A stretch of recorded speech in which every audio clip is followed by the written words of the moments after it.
What's good guys, Zennosh here, and today in this video of Exos Heroes, let's talk about the Fate Core Glen that is being planned to be released later on in this game. Alright, or maybe tomorrow. Well, the game manager of this game is not really that active right now to provide some really good skill description of the Fate Core Glen in the Facebook page of the Global Exos Heroes, but well, I have managed to lay my hands on some Japanese artifacts, or let's say the Japanese translation of his skill description, which I am gonna be quite glad to share it with you guys. So let's get this started right off the bat. So first of all, his first active skill is going to be Injustice Strike. It's still going to cost him just 1 mana. After the Fate Core upgrade, he will be dealing 150% damage to one enemy instead of 100%, and to self, he will be increasing own defense by 20% for 6 turns when this skill hits instead of just 14%. That's a 6% increase, which is like, alright, not really that superb. Anyways, let's look into his second active skill. That's going to be the Bombing Order. It's going to be requiring 5 mana, and still it's going to require 5 mana after the Fate Core upgrade, which is totally bad, guys. 5 mana requirement is a really great pressure indeed. And for all, he is going to deal 119% damage to all enemies before at the original version. After the Fate Core upgrade, he's going to deal 178% damage to all enemies. Alright. So that is not a superb damage if you have to ask me. Not really that great for the mana requirement it's asking, okay? And it's not even a best damage skill. So definitely I'm not going to use this. It has a little bit of utility right out there. Status effect afflicts target with a shock for 5 turns. Even after the Fate Core upgrade, it's still the same. Shock can be a little bit helpful because it decapacitates the opponent just like stun. So there we go, that's it. Thanks to the Fate Core Iris, being able to smash some really good AoE attack against the opponents has been quite viable. But still, the mana requirement and everything right out there, it's still not quite worth that. Now let's move on to his passive skill. That's going to be Thrust, alright? Originally, upon taking damage, deals damage 30% to and afflicts a stun on the attacker 5 turns when hit. So that was it, right? But thanks to the upgrade, he's gonna get some extra effects, and that's gonna be the Summer Blessing. Yes, you heard me right, okay? And that flop thing. So in order to really get a good grasp on that one, let's get back into the Fate Core section right over here, and we will be able to get more details right over here from these units. Okay, so right over here, guys, the okay, let's get into this one. I think that description was way too long. Okay, so right over here, guys, the flop and the Summer Blessing, that is it. Just like the Fate Core Scarlet and the Fate Core Degas.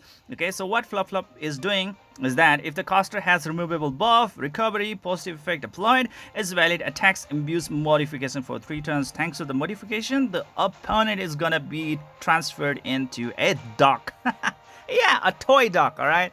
And during that time, the opponent is pretty much unable to do nearly anything. Okay, it's like, all right, it's like they just got morphed into like something else, and nothing is actually going to happen with them.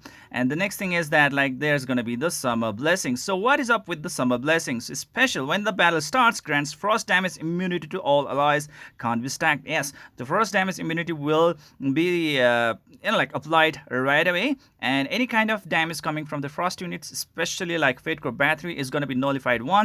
And as soon as the frost damage immunity is activated, meaning like it's spent, what's going to happen is that a really incredible buff will be applied that increases the target's attack by 50% for 9 turns, and that's gonna be really great. Being able to boost the attack of entire team by 50% for 9 turns is a really great buff indeed after the removal of the frost damage immunity. So really great stuff to kind of counter the opponent team, especially if the opponent team has Fate or let's say normal battery. Okay, and there we go, guys. Well, now the question is, is it really worth pulling? Well, guys, he's a black Fate Core hero unit, and he's definitely gonna have that 0.7% chance to be dropped, and obviously he can be pitted at 19th summons. Alright, and looking into his skills is definitely not worth pulling. The hero units that were of the black grade, black Fate Core type, like let's say Fate Core Degas or let's say Fate Core Scarlet, I actually much better than him if you have to ask me, and it's not really that a top tier type unit, so that's quite sad. Well, for so many other players out there who is interested in him due to like some of the like I think husband collection like hype right over there. Maybe they would really love to pull him up, but skill wise I think he's not really good anywhere.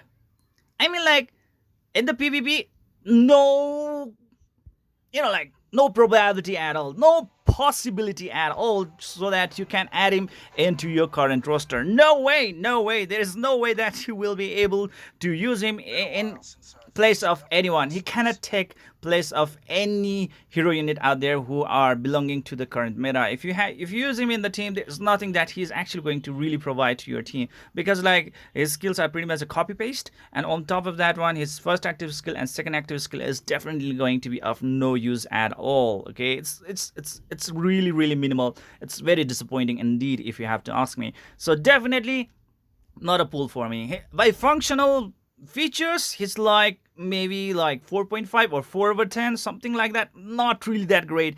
Super duper not okay. All right, this guy, no, no, no, a big no. But for those people who are really looking forward for a husband, maybe they would really love to pull him up. And that's all I have to say. Again, 0.7% chance to get him dropped, and yes, 19 summons to pity him, and that is it, guys. Well, let's actually wait out for the proper English translation right out there, but I think I got my point right over here, and definitely his skills are totally bullshit. And that is it, guys. This is it for today, guys. I hope you enjoyed this video. Please don't forget to hit the like and subscribe button to keep on enjoying the contents of my channel. See you guys in the next video.